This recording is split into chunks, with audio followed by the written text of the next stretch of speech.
Fellow Nigerians, there is fire on the mountain. Nigerians, under the auspices of the Global Coalition for Security and Democracy in Nigeria, United States of America chapter, will protest to the World Bank in Washington by 10 a.m. on the 6th day of December 2019.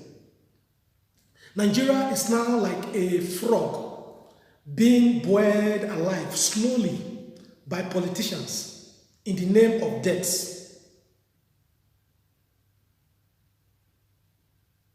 This is sadly so because Nigerians have remained silent. We shall not accept this anymore. Those that are in a hurry to borrow today will not be alive when the present and the future generation will suffer for it, because they will steal what they borrow and hand over to their children, while the rest of us will continue to suffer. No.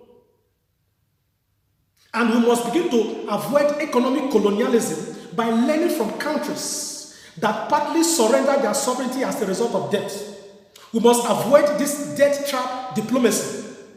In 2017, Sri Lanka handed over 70% equity and a 99-year lease of its strategic Hambantota port to China because of a debt of more than $1 billion. Djibouti is about sending one of its key ports to China too. Kenya may lose its bubbling Mombasa port, which was used as a collateral to borrow $3.2 billion for road construction. China reportedly agreed to write off an unknown amount of debts owned by Tajikistan in exchange of some 1,158 square kilometers of their land, of their territory. Now, the Chinese own 60% shares of the National Broadcasting Corporation of Zambia, which means China has an influence over what Zambia can broadcast in their country. Zambia is equally losing Kenneth Kaunda International Airport and their ZESCO power plant to Chinese loan. The lender will always make profits. Debts are an expression of Western anxieties more than Nigerian or African reality. That is the situation. And we must understand that the time has come for us to rise up before we lose our national airports and oil wells to creditors. After writing off the $18 billion loan, debt by the Paris Club in 2005, our government went back to a borrowing spree with little or nothing on ground to show for it. Loan is good only when we see what the money was used for. Loan is good, but when we cannot see what the money was used for, then it becomes a problem.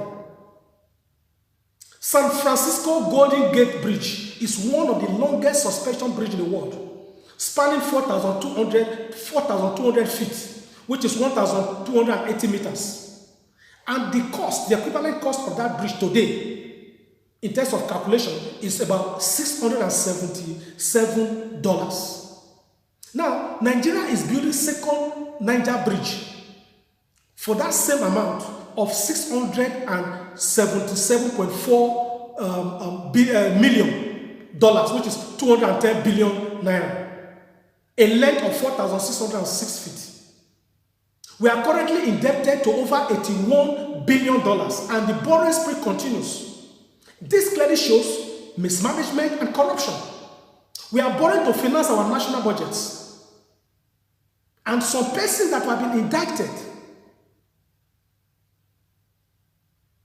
have been appointed as ministers, and these are the same people that will manage that fund. Our federal legislators continue to earn the highest in the world, insensitive to the fact that we are currently the poverty capital of the world, even as they shop for 5.5 billion naira to buy more vehicles to add to their fleet of cars. These are the same people that continue to pad our budgets. In 2016, they padded the Nigerian budget by 481 billion naira. And in 2018, the court asked Buhari to probe them. Till date, he refused. As we are talking now, as I'm speaking now, the 2020 budget has been padded by about 3 billion naira, and more revelation will be made soon. We cannot continue like that. This is a country that has 34 mineral resources. If our government cannot manage or harness our natural resources, then they should be left to their shame. In 2018, the government moved to secure a loan of $300 million from the World Bank, Islamic Development Bank, and the African Development Bank to fight malaria. As malaria be defeated in Nigeria, they recently spent, according to them, $16 million to buy mosquito nets. As malaria be fought, even the wife of the president, Aisha Buhari, said that she did not see mosquito net in a village. In October 2018, IMF, International Monetary Fund, warned Nigerians and other sub-Saharan countries to check their rising level of debts and to diversify their revenue base or face crisis. Our government is not listening. These politicians, they will bury our country and make us the poorest country in the history of mankind if we remain silent. Our government is expecting a fresh loan of $500 million, that's about 200 billion naira, from the London branch of the Credit Suisse AG for so-called industrialization project. Does it mean that we do not have any money of our own? We must borrow for everything? Nigerian Ministry of Finance claimed that 594.09 billion has been realized from the whistleblower policy since 2016. Where is the money? Others have been collected by the anti-corruption agency. Where is the money? The Nigerian Customs Service raked 1.002 trillion naira within 9 months of 2019. Where is the money? The Nigerian Post Authority realized 303.9 billion in 2017. 270.56 billion in 2018, and within the first 3 months of 2019, they earned 67.19 billion. The list is on and on. Where is the money? Ibrahim Magu, the acting EFCC boss, stated that over $3.6 billion, that is 1.3 trillion naira, has been stolen from the coffers of Nigeria between 2011 and 2015. Where is the money? International oil companies reportedly owe Nigeria $62 billion. Why not retrieve that and save us the pain of borrowing? Who is borrowing benefiting? A few persons. A few persons. In 2018, auditors reported that 4 trillion naira was not reported or was not remitted to the coffers of the federal government of Nigeria. NNPC did not remit that money. That is where you have Mr. Integrity Buhari as a minister. The Nigerian Extractive Industries Transparency Initiative remitted 28.58 trillion to the federal government account between 2012 and 2016. That is Jonathan and Buhari. From mineral revenues, non-mineral revenues, and value-added tax. Where is the money? The same government that give money to state governors to pay salaries, while state governors continue to pay life pension to former governors and their deputies that have equally looted the states and left huge debts behind. After looting, they forced us to pay all forms of taxes, including the newly introduced 7.5% VAT and the plan to introduce toll gates on our roads. Because they steal for us to pay. No. A government that is not willing to reduce their salaries and their cost of administration. When countries like Italy are reducing the number of their legislators. We stayed in Liberia for 15 years as peacekeepers. But today, the Liberian parliament has reduced their budget by 30%. But for Nigeria, no. The people must suffer for it. Because we are silent, we'll be too silent. We'll be too afraid. Unemployment will jump in Nigeria to 33.5%. The hardship that is coming.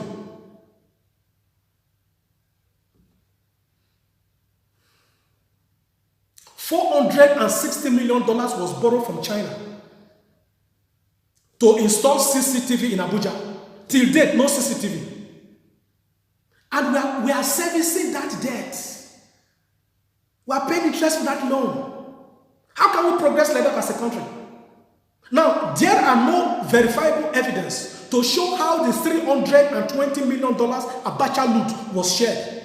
No list of people that received the money. No verifiable evidence to show the names of people that received the so-called 500 billion naira trader money or social investment fund. Where is the money?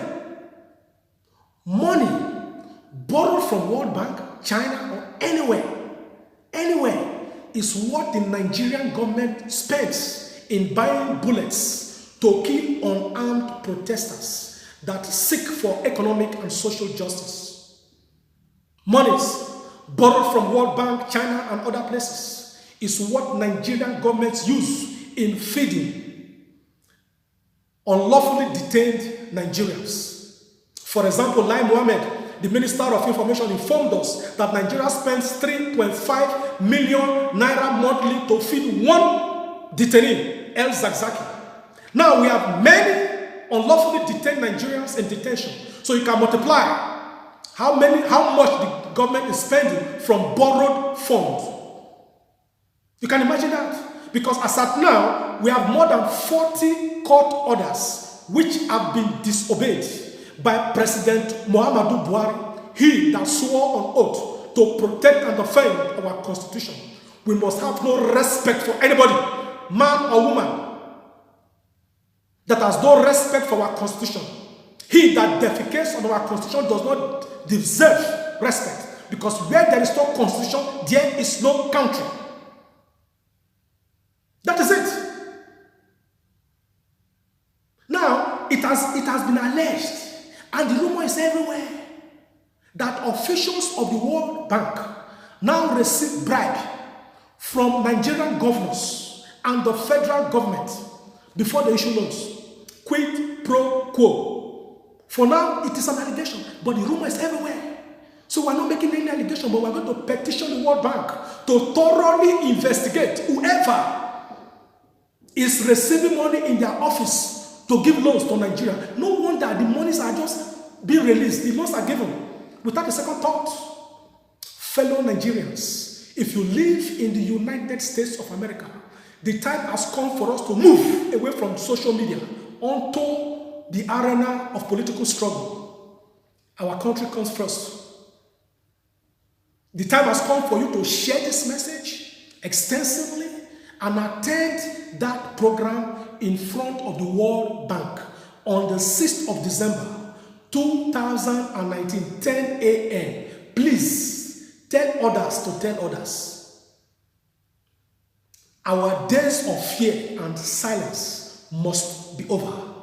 They are over.